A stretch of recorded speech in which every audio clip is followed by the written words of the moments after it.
Mga kabayan, magandang tanghali. Nandito po tayo ngayon sa Nandito po tayo ngayon sa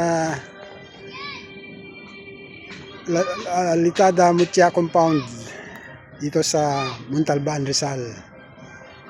Tingnan nyo, ang daming halaman dito na maaari nabubunga na siya, katulad nitong santol. Di santol yung ayun pala yung santol. Yung katabi yung sampalok. Tapos ito yung nyug na galing pa sa Mindoro kay Kuya Boy Pajarito Los Santos. Ayan ang kinuha naming nyug. Andun pa yung iba.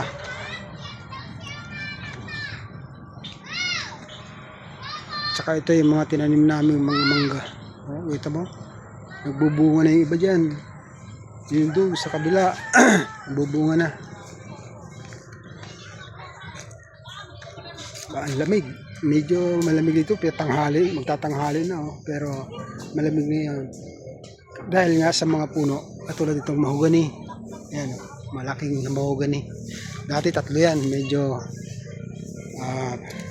naputol na kaya ginawa ng kubo na kinain naman ng anay. Ayun, may CR, may kubo, at alos hindi na makita yung yung mga crusher dun sa banda-banda ron. Ayan, ang sarap dito tumambay pag wala kang trabaho. Tulad ngayon, linggo, dito kami ngayon kasama ang pamilya ng aming kaibigan, sina Eden at mag-asawang Eden at si Elmer. Ayun sila, kasama yung pamilya nila.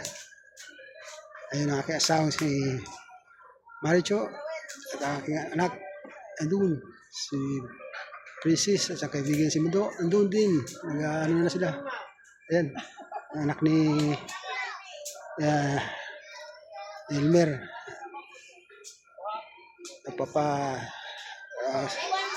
papalamig sa lamig ng init na panahon. Pasensya na kayo at medyo stroke kasi ako kaya medyo mahina na ngayon sa salita ang matitindi. Ito yung kapatid ng isang buko niyog na kinuha namin, binigay sa amin ni pinsang ko si Kuya Boy sa Mindoro.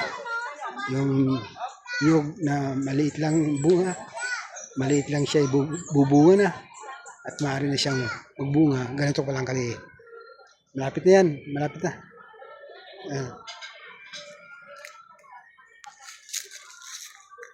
Okay.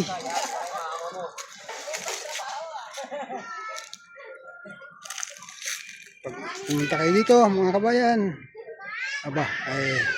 magpahinga lang kayo at mararanasan nyo ang masarap na pahinga at malamig ang pahinga.